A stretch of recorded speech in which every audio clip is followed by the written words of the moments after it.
Hello বন্ধুরা, সবাই কেমন আছো? দেখো, ঘুম দিয়ে উঠে সকাল সকাল কাজে লেগে পড়েছি। আসলে জমির ধান ঝাড়া হয়েছিল, সেই ধান কিছুটা কাঁচা রয়ে গেছিলো, সেগুলো শুকানোর চেষ্টা করছি আর কি।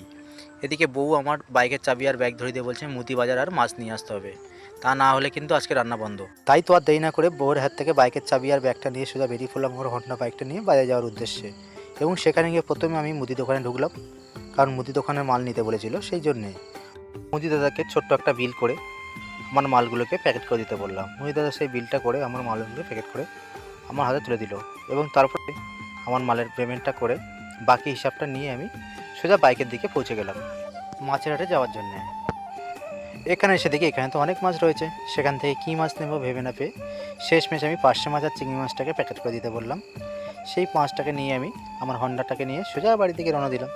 এবং বাড়ি থেকে এসে আমি বউয়ের হাতে বাইকের চাবি আর ব্যাগটাকে ধরে দিয়ে আমি আমার ব্লগটাকে শেষ করলাম। সব বন্ধুরা, কেমন লাগলো আজকে ভিডিও অবশ্যই কমেন্ট করে জানিও।